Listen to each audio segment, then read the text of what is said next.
Okay, let's move on then to economics and inflation. And the latest inflation figures came out. And what are they showing? Well, really no change from last month. So although we've seen a peak and apparently a fall from that peak in the last couple of months, things perhaps not falling as far as the Bank of England and others claim that they would like to see. So CPI at 6.7%, that's down 0.1% from last month.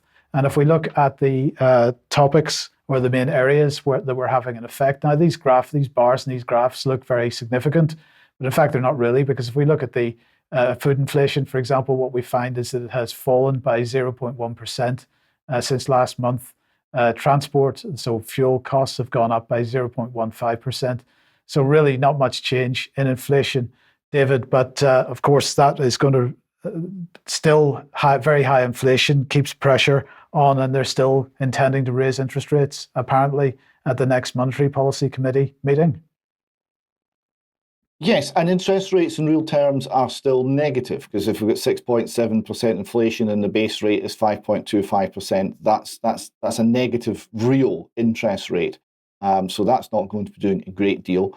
And despite the Radio 4 and the BBC claiming this was a game changer, this 0.1% reduction in the headline rate of inflation, I don't suspect this will have any impact on the decision that the Bank of England is about to make to put the base rate up another 0.25%. But where does that leave the national debt? Well, on the subject of national debt, we're starting with America because it's the most indebted country in the world. With the Congressional Budget Office, they had a projection a little while ago that interest payment on the national debt for the fiscal year 2023 would be $663 billion. More on that story in a moment. And by 2033, be $1.4 trillion. So this is going to be, by 2033, 3.7% of GDP, the highest post-war figure. There will be a new post-war record from 2029 onwards, they say. And how did that actually work out? Well, it was actually much worse. Here we see today's statistics from the St. Louis Fed. The federal government's current expenditures, interest payments, seasonally adjusted annual amount is just under $1 trillion, 970 billion. And you see the line, it is going straight up. So that's getting worse in a hurry. And of course, this all has to be paid for from taxation revenue. Let's have a look at that as well from comparison purposes. Federal government of the United States, current total tax receipts, oh dear, they're going down. And they're at 2.9 trillion. So we've already got to a point where more than 1/3 of everything that the federal government in America brings in is going straight out the door in interest payments. And of course, this is getting worse quickly. Now, there was a conference at Jackson Hole, which Mark Anderson reported on.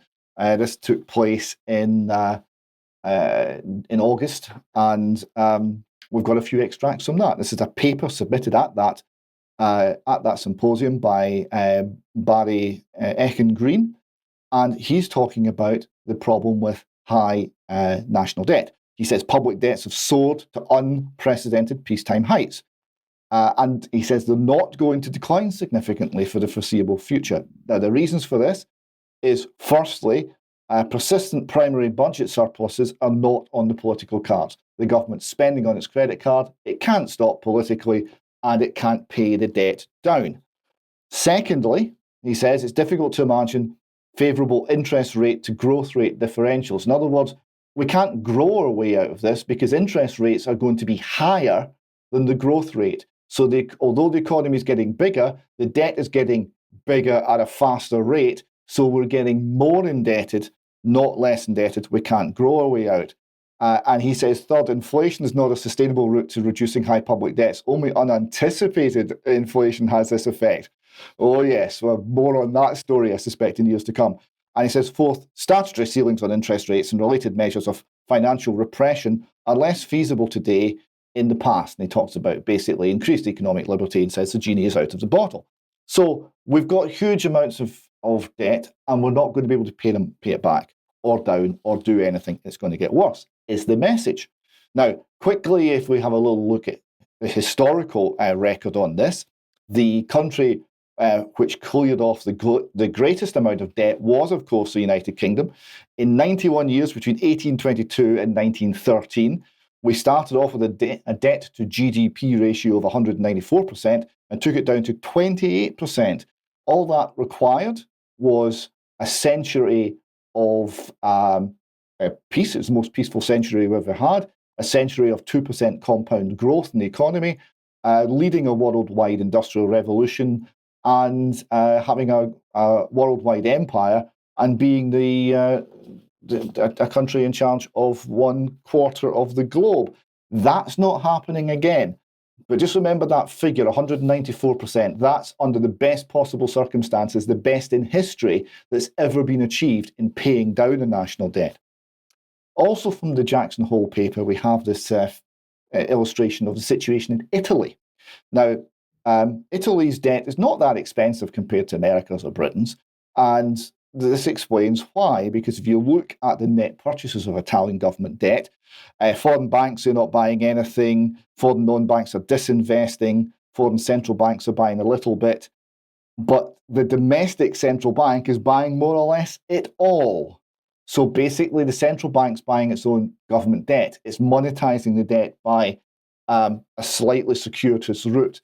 It's not being paid down, it's just been moved from one pile of red ink to another.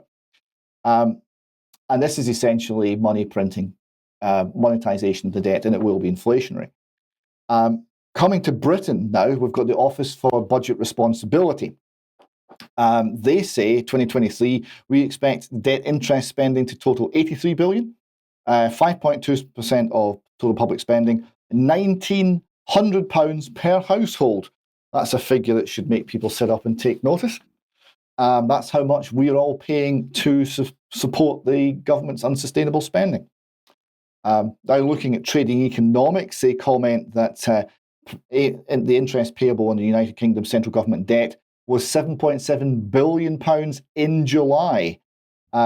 This is 1.5 billion more than July last year, and was the highest interest payable in any July since records began in 1997. So it's not going well. Financial Times confirms this.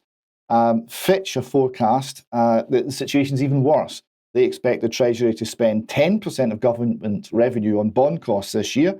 10.4% of government revenue will go on interest rate payments, they think. This is the highest of any developed country, and it's the first time that Britain's actually topped this particular table, the previous leader being Iceland. So we've got a little graph there that shows the debt in the United Kingdom as a percentage of government revenues, and that's the figure that actually matters. It's how sustainable the debt is as a percentage of government revenues. We can see it's been less bad than America, but it's now becoming worse than America. And how bad can it get? Well, the Financial Times has got a prediction here from the Office of Budget Responsibility. They predict their median forecast is by 2070, UK public debt will be 310% of GDP, 50% higher than it was immediately after the Napoleonic Wars. That will not happen before we get anything right, anything close to that level. What we'll see is economic collapse and the government becoming entirely insolvent, and a very substantial breakdown in government in the UK. That cannot be sustained, and it won't be. Yeah, and of course, David, we're already seeing this type of breakdown in local authority, so it's only a matter of time before it reaches central government.